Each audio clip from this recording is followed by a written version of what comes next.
이사야 58장이고요. 3절과 4절, 2절 말씀을 우리 같이 한 목소리로 읽겠습니다. 네, 58장 3절 말씀 같이 읽어볼까요? 우리가 금식하되 어찌하여 주께서 보지 아니하시오며 우리가 마음을 괴롭게 하되 어찌하여 주께서 알아주지 아니하시나이까. 보라, 너희가 금식하는 날에 오락을 구하며 온갖 일을 시키는도다. 보라, 너희가 금식하면서 논쟁하며 다투며 악한 주먹으로 치는도다. 너희가 오늘 금식하는 것은 너희의 목소리를 상달하게 하려는 것이 아니니라. 아멘. 오늘 이 말씀 가운데 하나님의 은혜가 있기를 간절히 기도하고 소망합니다. 우리 기도하는 마음으로 먼저 고백합니다. 하나님과 동행하겠습니다. 아멘. 우리 옆 사람 축복하면서 하나님과 동행하십시오. 아멘. 하나님과 동행하는 복된 날 되시기를 소망합니다. 그래, 우리가 오늘 이사야 58장 말씀을 보게 됩니다. 이사야 말씀은 오래 달려오셨습니다. 이제 끝까지 얼마 남지 않았는데요. 이사야 말씀의 핵심 주제는 먼 훗날에 일어날 하나님의 구원과 하나님의 통치에 대한 말씀이 기록이 되어 있어요. 하나님 나라의 회복에 대한 말씀이고요. 희망적인 이야기입니다. 굉장히 희망적인 이야기인데 이 말씀을 계속 반복해서 우리가 묵상을 하다 보면은 하나님께서 우리를 부르고 계시는구나 라는 생각이 들 때가 있습니다. 하나님이 우리를 부르실 때 우리들은 어떻게 해야 될까? 무엇을 해야 될까? 하나님의 부르심에 우리가 화답해야 되겠구나 라는 생각이 들어요. 하나님 늘 우리를 부르시는데 우리는 응답해야 됩니다. 응답이라고 하는 것이 적극적인 의사의 표현이거든요. 내가 하나님께로 돌아가겠습니다 라고 하는 적극적인 의사의 표현인데 이사야 성경이 기록될 때는 과연 하나님의 부르심에 이스라엘 백성들이 응답을 했는가 라고 했을 때 그 질문에 대한 응답이, 부르심에 대한 응답이 없었던 것 같습니다. 그래서 이 아니요, 이게 부르심에 응답을 하지 않았다라는 이런 이스라엘 백성들이 벌을 받는 이유가 바로 나와 있죠. 응답의 부르심에 응답을 하지 않았기 때문에 이런 벌을 받고 있는 이스라엘 백성들의 모습. 근데 반복해서 이 말씀을 우리가 똑같이 읽어야 되는 이유가 오늘날 우리도 마찬가지인 것 같거든요. 지금 우리들 하나님께서 계속 우리를 부르시는데 우리가 과연 그 부르심에 응답을 하고 있느냐라는 질문에 우리가 스스로 답을 좀 해봐야 될 것 같아요. 하나님의 부르심, 지금도 쉬지 않고 말씀을 통해서 우리를 부르고 계시는데 그 부르심에 응답하시는 우리 모두가 되기를 간절히 소망합니다. 우리 삶 전체를 완전히 바꿔야 돼요. 하나님에게 맞춰야 되고요. 하나님에 집중해야 되는 그런 부르심에 응답하기를 소망합니다. 자, 오늘도 계속해서 귀한 말씀을 우리에게 주십니다. 어떤 부르심의 말씀을 우리에게 주시는가? 1절부터 우리 한번 보기를 원하는데요. 1절 말씀 같이 읽어볼까요? 크게 외치라. 목소리를 아끼지 말라. 내 목소리를 나팔같이 높여 내 백성에게 그들의 허물을 야곱의 집에 그들의 죄를 알리라 라는 말씀이 나와 있어요. 참 귀한 말씀이에요. 무슨 말씀인가? 분명히 이스라엘 백성들을 향해서 그 죄를 높이 들어 올려서 나팔을 부는 것처럼 그 죄를 들추어내서 많은 사람들이 이스라엘 백성들의 죄를 알게 해라 라고 하고 있어요. 죄를 알게 해라. 죄를 드러내서 모든 사람들이 그 죄를 알게 만들어라 라는 이야기입니다. 사실 이 말씀을 우리에게 주시면서 내 백성들, 내 자녀들의 죄를 들추는 것이 기분 좋은 일일까요? 아니에요. 결코 기분 좋은 일이 아니에요. 내 아들, 내 딸의 죄를 끄집어내서 많은 사람들이 그 아들, 딸의 죄를 알게 만드는 일은요, 부모의 입장에서도 굉장히 속상한 일이에요. 자존심 상하는 일이고요. 말씀을 묵상하면서 어제 영상 하나를 본 적이 있어요. 어떤 엄마가 그 놀이터에 놀고 있는 그 아들을 훈계하는 영상이에요. 놀이터에서 자기 아들이 친구들과 놀고 있는데 놀다가 싸운 거예요. 자기 아들이 놀다가 싸우는데 그 싸우는 상대가 누구였냐면 장애가 있는 아이였어요. 장애가 있는 아이. 그러니까 장애가 있는 아이하고 자기 아들이 다투는 모습을 보고 있는 그 엄마의 모습, 그 영상이거든요. 근데 그 장애가 있는 아이가 잘못을 했어요. 친구들이 변명을 해주는 거예요. 오히려 친구들이 자기 아들이 잘못한 게 아니라 저 장애가 있는 아이가 문제가 있다. 먼저 시비를 걸었다라고 지금 말을 하면서 자기 아들과 그 장애가 있는 아이가 맞받아치면서 심한 욕설을 주거니 받거니 하면서 급기야는 이제 주먹 다짐까지 할 상황까지 이르게 된 거지요. 근데 그 모습을 본 그 정상적인 아이의 엄마가 자기 아들을 혼내는 영상이었습니다. 자기 아들을 가열차게 혼내요. 근데 그 영상 보고 있으니까 영상을 보는 저도 민망할 정도로 그 엄마가 자기 아들을 굉장히 심하게 혼내는 거죠. 주변에 있는 친구들이 말해요. 아니라고. 아주머니 그게 아니라고. 아들이 잘못한 게 없다고. 오히려 저 아이가 잘못한 거라고. 근데 그 엄마 입장에서는 그게 중요한 게 아니에요. 일단 내 아이를 혼내고 봐요. 왜? 잘못은 나중에 따질 수 있겠지만 내 아들과 지금 다툼을 벌이고 있는 그 상대방 어떤 아들이 뭐하냐면 장애가 있다라는 거 이유 하나만으로 딱 그 이유 하나예요. 그 이유 하나만으로 내 아들을 일단 훈육해야 돼요. 왜냐하면 내 아들이 내 아들이 지금 정상인 상태니까. 정상인 상태이기 때문에 장애가 있는 아이와 싸운다라는 것 자체가 문제가 있어요. 그래서 엄마는 자기 아들을 일방적으로 혼내는데 너무 가열차게 혼내는 거예요. 들추는 거예요. 네가 뭘 잘못했는지 아냐고. 엄마 난 잘못한 게 없어요. 그래도 네가 잘못한 거라고. 이렇게 자기 아들을 혼내는 영상을 보면서 오늘 말씀 묵상하는데 딱 그거더라고요. 1절 말씀이. 그 말씀을 우리에게 주시는 이유가 그거예요.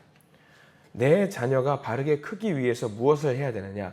내 자녀가 갖고 있는 죄와 잘못을 일부러 들추는 거예요.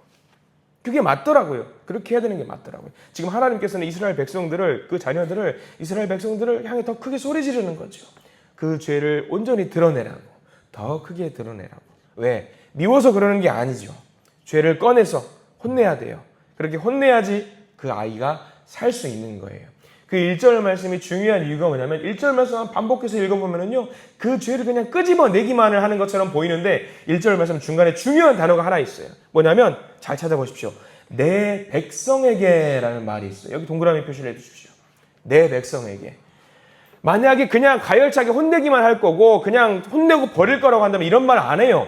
내 백성에게라는 말을 한다는 것은요, 혼내지만 죄를 끄집어내지만 이스라엘 백성들은 누구라는 거예요? 내 백성이라는 거예요. 내 백성. 내 백성이라는 말 하지 않으면 그냥 혼낼 것 같으면 그 자들에게, 그 사람들에게, 그 나라에게 그런 식으로 어떤 표현하는 게 맞겠죠. 그러나 1절 말씀에서 중요하게 내 백성에게라고 이야기를 했다라고 하는 것은 끝까지 그들을 사랑한다라는 이야기거든요. 그들을 건지기 위해서 하나님이 더 소리를 높이시고 있다라는 표현이 내 백성에게라는 말입니다. 하나님의 백성이라고 한다면요, 죄 가운데 버려두면 안 되잖아요. 남이라고 한다면 그냥 죄 가운데 버려서 죽든지 말든지 신경 안 쓰면 되는데 그게 아니에요. 돌아오라고 하는 거죠. 돌아오라고. 지금 이 말씀을 우리에게 주시는 이유도 마찬가지입니다. 때로는 우리도 고통 중에 있을 때가 있어요. 고난 속에 있어서 마치 하나님으로부터 혼나는 것 같다 싶을 때가 있습니다. 오히려 그 순간에 여러분들 하나님 앞에서 기도하면서 감사하시기를 바랍니다. 왜냐하면 하나님이 나를 버리지 아니하시는구나라는 그 하나님의 은혜의 표현이기 때문입니다. 오히려 고난 중에 있을 때 속상하지만 오히려 아멘 하면서 하나님이 나를 여전히 사랑하시는구나 라고 하나님 앞에 나아갈 수 있는, 그래서 하나님께 돌아갈 수 있는 저와 여러분들 되시기를 간절히 축원합니다. 근데 이 말씀을 주시면서 갑자기 2절 말씀에서는 좀 태세를 전환하는 것처럼 모습을 보여요. 1절에는 혼내는 거예요. 분명히 혼내는 거예요. 근데 2절 말씀을 읽어보면 좀 이상해요. 자, 2절 말씀 읽어보겠습니다. 그들이 날마다 나를 찾아 나의 길 알기를 즐거워함이 마치 공의를 행하여 그의 하나님의 규례를 저버리지 아니하는 나라 같아서 의로운 판단을 내게 구하며 하나님과 가까이 하기를 즐거워하는도다. 어때요? 2절 말씀 보면 어때요? 칭찬해야 돼요. 너무 완벽해요. 이대로만 신앙생활 하면은요, 더 바랄 것이 없습니다. 1절에는 분명히 혼내야지, 죄를 드러내야지 하면서도 이상합니다. 2절에는요, 내 아들이 공의를 행하고 내 아들이 하나님의 규례를 지키고 의로운 판단을 하면서 하나님을 가까이 하는 것과 같은 그런 모습을 2절에는 표현을 하고 있어요. 문제가 뭘까요? 2절과 2절이 달라요. 근데 아니에요. 맥을 같이 하고 있어요. 2절은 어떤 모습이냐면은 이스라엘 백성들이 가식을 떨고 있는 모습이에요. 가식적으로 하나님 앞에 나와 있는 모습이에요. 왜 그걸 알 수 있냐? 3절 말씀을 읽어보면은요, 2절 모습이 가식적인 모습이었구나라는 것을 알게 됩니다. 자, 3절 말씀까지 읽어볼까요? 시작. 우리가 금식하되 어찌하여 주께서 보지 아니하시오며 우리가 마음을 괴롭게 하되 어찌하여 주께서 알아주지 아니하시나이까. 보라, 너희가 금식하는 날에 오락을 구하며 온갖 일을 시키는도다. 이게 본심이에요. 3절 말씀이 본심이에요. 신앙의 바른 모습, 의로운 모습이 어떤 주가 되는 모습이 아니라 가식적인 모습을 하면서 하나님이 우리의 이런 모습을 왜 보지 아니하시는가라고 지금 하나님께 지금 이야기하고 있는 거죠. 그러니까 하나님은 뒷전이에요. 뒷전인 거예요. 하나님, 내가 지금 금식하고 있는데, 내가 이렇게 예배드리고 있는데, 내가 신앙생활하면서 섬기고 있는데, 봉사하고 있는데, 하나님 나를 지켜보셔야지 뭐 하고 있는 건가? 라고 하는 이 오만방자한 모습이 지금 말씀 속에 나와 있는 거죠. 금식하면서 하나님 나 금식하고 있는데 우리를 우쭈쭈 하면서 우리를 좀 지켜봐 주셔야 되는 거 아닌가? 지금 그런 모습인 거죠. 이런 모습이라고 한다면은요, 이스라엘 백성들은요, 우상을 섬기고 있는 거예요. 어떤 사람이 부적을 샀어요. 굉장히 비싼 한 100만 원짜리 부적을 샀단 말이죠. 그 부적을 사놓고 자기가 원하는 대로 되지 않으니까 그 사람은 부적을 샀으니까 부적을 만들어준 사람한테 뭐 할 수 있을까요? 따질 수 있어요. 내가 100만 원짜리 이게 돈을 써가면서 부적을 만들었는데 왜 아무 일도 일어나지 않냐? 따질 수 있죠. 우상이면 그게 가능해요. 미신이면 그거 따질 수 있어요. 근데 하나님은 그렇게 따지면 될까 안 될까요? 안 되는 거예요. 하나님은 우리를 외모로 보시는 분이 아니시라 뭘로 본다? 우리의 중심으로 보시기 때문에. 하나님 내 중심을 보는 분이세요. 3절 제일 끝에 보세요. 뭐라고 나와 있냐면 너희가 금식하는 날에 오락을 구하며 온갖 일을 시키는구나. 금식하면서 여러분들 오락을 즐길 수 있어요, 없어요? 배고파서 힘들어요. 어디 놀러 가는 것도 힘들어요. 민감해지고 예민해지잖아요. 금식하는 분들은. 근데 금식하면서 뭐 한다는 거예요? 오락을 즐긴대요. 금식이 뭡니까? 내가 먹을 것을 자제하면서 하나님께 집중하겠다라는 거잖아요. 금식 좋아요. 근데 오락은 아니잖아요. 말이 안 되죠. 금식하면서 그리고 또 온갖 일을 시킨다라고 나와 있죠. 성경마다 아마 여러분들 성경 때 어떤 성경책은 각주 1번 해가지고 부연 설명이 나와 있는 성경책이 있어요. 따라가면 무슨 말씀이 나와 있냐면 너희 역군을 압제하는도다라는 말로 부연 설명이 나와 있거든요. 이게 뭐냐? 금식은 내가 해요. 근데 일은 해야 되겠어요. 금식은 하지만 먹고는 살아야 되기 때문에 일은 해야 되겠어요. 그러니까 나는 일을 못할 테니까 그 일을 누구한테 시키는 거예요. 자기의 종이나 노예한테 압제하면서 야, 나 일 못하니까 내가 해야 될 일까지 네가 다 해라. 금식하는 자세가 이런 자세면 안 되잖아요. 하나님 앞에서 나 경건하게 금식하는 중이니까 나는 일을 못해. 그러니까 내 몫까지 네가 다 해야 돼. 이거는 옳은 모습이 아닌 거예요. 가식적인 모습을 계속 보여주고 있죠. 4절 말씀은요, 또 읽어보면 아시겠지만 금식하면서 또 다퉈요. 경건하게 하나님만 생각하면서 기도하고 찬송하고 하나님만 생각해야 되는데 4절 말씀 보면서 금식하면서 너무 예민해지는 거예요. 여러분들 금식해 보신 분들 아시죠? 건드리기만 해도 배고픈데 힘이 들어서 상대하기가 싫은 거예요. 여러분 금식하는 분이 혹시 옆에 계시면요, 조용히 피해 주셔요. 그리고 그 금식하는 분을 위해서 묵묵히 기도해 주시기 바랍니다.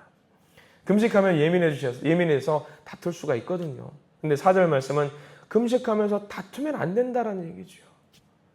오히려 그렇게 해서 다투느니 금식하지 않고 배부르게 먹고 화평하게 지내는 게 더 좋은 일일 수도 있어요. 그러니까 지금 이스라엘 백성들이 1절부터 4절까지 쭉 보면서 하고 있는 것은요, 신앙의 행위가 아니라 종교행위라는 거예요. 종교행위. 자신을 드러내기 위해서 하는 행위. 나를 좀 알아봐 달라고, 나를 좀 높여달라고 하는 이 종교적인 행위를 하고 있는 거예요. 하나님의 부르심에 응답하는 것이 아니라 오히려 자기가 가식적으로 하나님을 찾고 있는 거죠. 물론 하나님이 정말 중요하게 생각하는 그 금식의 행위도 나와 있어요. 여러분 6절 말씀 한번 보실래요? 하나님이 생각하는 모습이에요. 이런 모습으로 우리가 살아가야 돼요. 6절 말씀 같이 읽어봅니다. 시작. 내가 기뻐하는 금식은 흉악의 결박을 풀어주며 멍에의 줄을 끌어주며 압제당하는 자를 자유하게 하며 모든 멍에를 끊는 것이 아니겠느냐. 아멘. 여기 다 표시를 해두시기 바랍니다. 여러분들 금식하실 때 이런 모습으로 우리가 금식을 해야 된다는 거예요. 결박을 풀어주는 거예요. 누군가의 결박을 풀어주고요, 누군가의 멍에를 끌어주고요, 압제당하는 자를 자유하게 하며 멍에를 꺾는 것이 제대로 하는 금식이라는 거예요. 하나님이 말씀하시는 금식은 뭐예요? 내가 먹을 것을 취하지 않는다라는 것은 뭘 말하는 거죠? 내 것을 내려놓는다라는 의미예요. 상대방을 높여준다라는 것을 의미하는 겁니다. 여러분들 요즘은 금식이 좀 다양하게 있다라고 예전에 한번 말씀을 드렸습니다. 예전 같으면은 저도 이제 기억이 나는 것은 한 30년쯤 전에 40년쯤 전에 믿음의 어른들이 금식할 때 보면은요 막 일주일 금식한다고. 여러분 다 해보셨겠죠? 안 해보신 것 같은데 일주일 금식 다 해보셨잖아요. 그리고 또 급기야는 진짜 예수님의 모습을 따라간다고 해가지고 40일 금식하신 분들 여기 중에도 계실지 모르겠어요. 그때는 우리가 생각하기 무슨 금식만 생각했어요? 안 먹는 것만 생각했죠. 근데 요즘은 금식이 좀 문화가 다양해졌어요. 제가 말씀드렸죠. 미디어 금식 한번 해보셔요. 진짜 힘들거든요. 미디어 금식이 뭐냐면 TV 안 보는 거 절제하는 거예요.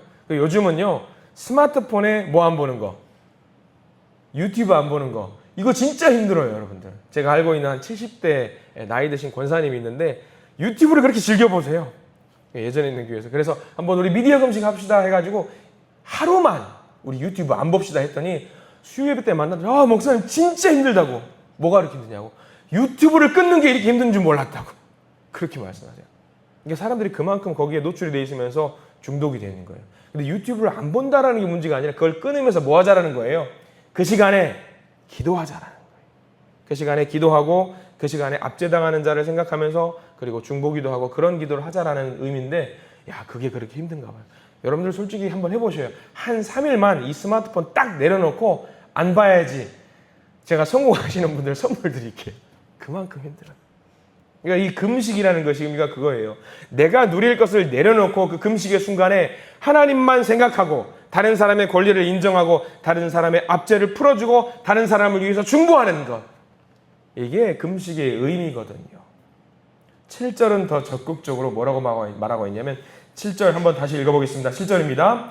또 줄인 자에게 내 양식을 나누어 주며 유리하는 빈민을 집에 들이며 헐벗은 자를 보며 입히며 또 내 고륙을 피하여 스스로 숨지 아니하는 것이 아니겠느냐. 이렇게 이웃을 섬기고 도와주라는 말이 금식이잖아요. 근데 우리 그렇게 해요, 안 해요? 우리는 자녀들에게 그렇게 말하는 분들 계셨을 겁니다. 야, 누가 엄마 찾으면, 누가 아빠 찾으면 없다고 그래라. 아빠 없다고 그래라. 그리고 누가 찾으면 안 계시니까 다음에 오시라고 그래라. 우리는 그럴 때가 있었다라는 거예요. 자녀들에게 그렇게 거짓말을 시킨 적 다들 있을 겁니다.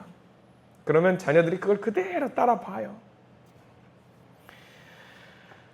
해야 될 금식이 뭐냐? 그러니까 하나님을 향한 우리의 종교적인 마음을 제대로 갖고 있고 이웃을 향해서 선한 마음을 품게 되면서 그들을 생각하면서 그들의 압제를 풀어주는 마음, 그게 우리가 금식이라는 건데 그렇게 6절과 7절 그렇게 제대로 우리가 금식을 하게 되면은요 하나님이 그 모습을 그때는 보시고 앞에는 뭐냐면 우리의 모습을 왜 안 보시지 이건데 6절, 7절 이렇게 넘어가는 이 금식을 우리가 하나님을 생각하는 마음으로 그 금식을 하면은 이제 그 다음 어떻게 되느냐? 어떻게 될까요? 8절 말씀 다 밑줄 그으십시오. 8절 말씀 읽어볼까요? 시작. 그리하면 내 빛이 새벽같이 비칠 것이며 내 치유가 급속할 것이며 내 공의가 내 앞에 행하고 여호와의 영광이 내 뒤에 호위하리니. 아멘. 순서가 바뀌었어요. 잘하셔요. 앞에 나와 있는 1, 2, 3, 4절은 금식하면서 하나님 나를 좀 지켜봐 주세요. 이게 금식이었어요. 이스라엘 백성들이 생각하는 금식. 근데 6절부터 8절까지 나오는 이 말씀은 뭐예요? 하나님이 보시든지 안 보시든지 내가 할 도리를 먼저 하는 거예요. 차이가 크잖아요. 엄청 크잖아요. 8절 말씀부터는 반복되는 말씀이 있어요. 동그라미 표시 한번 해두시면 좋겠는데 그리하면 내 빛이 그리고 쭉 넘어가면 내 치유 내 공의 그리고 내 뒤에서 호위하신다. 제대로 된 금식을 하면은요 우리가 하지 말라고 해도 하나님이 내 빛을 비추시고 우리에게 빛을 비추시고 우리에게 치유를 주시고 우리를 공의롭게 하시고 우리 뒤에서 호위하신다라는 거예요. 9절 말씀까지 보세요. 9절 말은 내가 부르짖을 때 내가 부를 때에는 나 여호와가 응답하겠고 그리고 내가 부르짖을 때는 내가 여기 있다 하리라. 9절 말씀에 두 번 나오죠. 내가 부를 때 부르짖을 때 하나님이 응답하시겠다. 완전히 바꾸어 버리시겠다라는 얘기예요. 뭐 할 때? 제대로 된 금식. 이거는 금식은 단순히 안 먹는 것뿐만 아니라 내가 할 수 있는 선한 일을 하는 거예요. 하나님 앞에서. 우리가 이런 하나님 앞에서 선한 마음의 금식, 이런 신앙의 행위를 하시기를 간절히 축원합니다. 완전히 바뀐다. 그래서 오늘 말씀의 결론은요, 11절 말씀이에요. 11절 말씀. 이 굉장히 중요한 말씀이죠. 11절 말씀은 별표도 치시고 밑줄도 그으시고 암송하실 분들은 암송하십시오. 11절 말씀 함께 읽습니다. 여호와가 너를 항상 인도하여 메마른 곳에서도 내 영혼을 만족하게 하며 내 뼈를 견고하게 하리니 너는 물된 동산 같겠고 물이 끊어지지 아니하는 샘 같을 것이라. 중요한 말씀이 두 개 나옵니다. 이 말씀 골다공증 있는 분들 되게 좋아하시는 말씀이에요. 내 뼈를 견고하게 하실 것이다. 저 이 말씀 너무 사랑해요. 요즘 병원에 갔더니 의사가 제가 요즘 멸치를 많이 먹으래요. 자꾸 뼈가 좀 약해졌다고. 이 말씀 또 요즘 묵상하는데 하나님 나에게 주시는 말씀이다. 근데 중요한 거는요, 내 영혼을 만족하며 내 뼈를 견고하게 하는 그 다음이 중요해요. 너는 뭐예요? 물된 동산 같겠고 물이 끊어지지 않는 샘 같으리라. 이 물 혼자 다 못 마셔요. 물이 계속 샘솟는 거예요. 그럼 이 물 샘솟는 거면은요, 이 물을 누구 마시라고 하는 걸 거예요? 나 마시라고 하는 거 아니에요, 하나님. 내 주변에 있는 형제와 자매들, 옆에 있는 힘들어하는 사람들, 압제당하는 사람들, 곤란한 상황에 있는 사람들에게 샘이 되라는 그런 말씀이에요. 아브라함을 통해서 하시는 말씀이 있었죠. 네가 복을 누려라가 아니죠. 네가 뭐가 되라? 그저 그냥 복이 되어버려라. 그렇게 하셨어요. 복이 되어버려라. 마찬가지 말씀이세요. 여러분 58장 말씀은요, 금식이 중요한 게 아니라 이 금식하는 자로서의 주변에 있는 많은 사람들 높이라, 그 이야기. 그렇게 해서 하나님을 기쁘시게 하는 그런 믿음 생활 하라는 이야기가 58장 말씀이에요. 우리가 오해해서 11절 말씀 보고 내 뼈를 견고하게 하려니 하나님 나를 도와주시는구나, 그거 아니에요. 물론 그 말씀도 있겠지만 나를 통해서 주변에 있는 많은 사람들에게 은혜를 끼치고 하나님의 은혜를 전하라는 그런 은혜의 말씀입니다. 여러분 오늘 말씀 귀한 말씀으로 받아 먹으시기를 바랍니다. 오늘 주신 말씀을 통해서 하나님 주신 그 큰 은혜와 복을 마음껏 누리시는 저와 여러분들, 그래서 그 은혜를 끼칠 수 있는, 영향력을 끼칠 수 있는 은혜의 삶을 살아내시기를 간절히 축원하고 축복합니다. 기도하겠습니다. 주님 감사합니다. 이스라엘 백성들 겉으로는 금식한다고 자랑하면서도 그 마음속에는 하나님이 없고 스스로 자랑하고 스스로 유익을 구했던 그런 모습을 우리가 보게 됩니다. 주님, 그런데 그 모습이 우리의 모습 속에서도 있는 것은 아닌가 잠깐 점검하며 회개합니다. 우리도 신앙생활을 한다고 하면서도 다른 사람 무시하고 싸우고 논쟁하고 나의 잘남을 드러내는 때가 있었던 그런 상황들, 우리가 이 시간 온전히 회개하오니 우리를 용서하여 주시옵소서. 우리 말씀 가운데 나타난 하나님이 기뻐하시는 그런 금식을, 하나님이 기뻐하시는 그런 신앙생활을 주님 앞에 온전히 올려드릴 수 있는 우리가 될 수 있도록 도와주시고, 나만 잘 먹고 나만 잘 살고 나만 하나님께 인정받으려고 하는 그런 노력하는 신앙인이 아니라 함께 잘 살고 함께 천국을 누리고 함께 하나님의 은혜를 누리는 주님이 기뻐하시는 그런 믿음의 사람들로 살아갈 수 있도록 도와주시옵소서. 하나님께서 기뻐하시는 삶을 살아서 주님께서 보시고 흡족해 하시는 오늘 하루의 삶을 살게 해 주시옵소서. 예수님의 이름으로 간절히 기도드립니다. 아멘.